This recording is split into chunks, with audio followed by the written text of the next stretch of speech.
সাংবাদিকতা এবং সংবাদ মাধ্যম, মিডিয়া এসব নিয়ে মানুষের যেই বিশেষ করে মূলধারা সংবাদ মাধ্যম নিয়ে এই অভ্যুত্থানের সময়ে যেই মানুষের যে একটা হতাশা তৈরি হয়েছে, যেই ধরনের এক ধরনের ঘৃণাও অনেক ক্ষেত্রে তৈরি হয়েছে অনেকগুলো হাউজের প্রতি, হ্যাঁ, এবং অনেক হাউজের প্রতি ঘৃণা তৈরি হওয়ার পরে খুবই আমরা দেখলাম, আমরা মন্ত্রণালয় থেকে কাউকে এখনও কল দিই না, এবারের গত 1 বছরে কাউকে কলও দেওয়া হয়নি, বাধ্য করা হয়নি কিছু করার জন্য, এবং করা হবেও না। কিন্তু বিবেক এবং নৈতিকতা বলতে একটা জিনিস আছে। গত 16 বছরে যারা নির্লজ্জভাবে ফেসিবাদের দালালি করেছে, সংবাদ মাধ্যম হিসেবে, হাউস হিসেবে অথবা ব্যক্তি সম্পাদক হিসেবে, আমরা কাউকে দেখি নাই জনগণের কাছে ক্ষমা প্রার্থনা করতে, কাউকে দেখি নাই যে একটা রিগ্রেট করতে, কাউকে দেখি নাই আমরা যে একটা রিকনসাইলের চেষ্টা করতে জনগণের সাথে।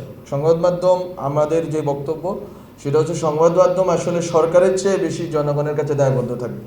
সরকার একটা ফ্রেমওয়ার্ক তৈরি করে দিবে, সরকার রক্ষণাবেক্ষণ করবে, দেখভাল করবে, বা একটা নীতি এবং আইন প্রণয়ন করবে।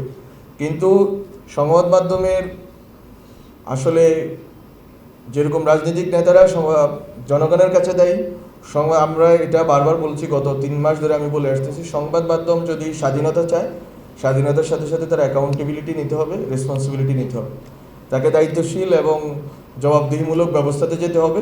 এটা গেলেই আস্থার যে সংকট আছে এটা ফেরত আসবে। এবং এটার প্রথম ধাপ হচ্ছে যারা গত 16 বছরে ফেসিবাদের দালালি করেছেন, যারা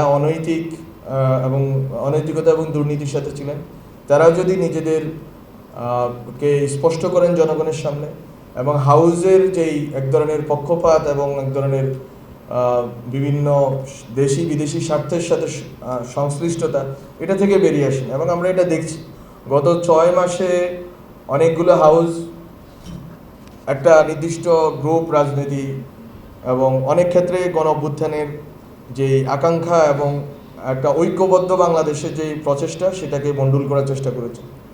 আমরা কিন্তু তাদের বিরুদ্ধে কোনো আইনি ব্যবস্থা নিইনি, এটা আমরা জনগণের উপর ছেড়ে দিয়েছি। জনগণ পর্যবেক্ষণ করছে যে আসলে কোন কোন সংবাদ মাধ্যম জনগণের সাথে সততার সাথে কাজ করছে, জনগণের জন্য কাজ করছে, দেশের জন্য কাজ করছে, রাষ্ট্রের জন্য কাজ করছে এবং গণ অভ্যুত্থানের পক্ষে কাজ করছে।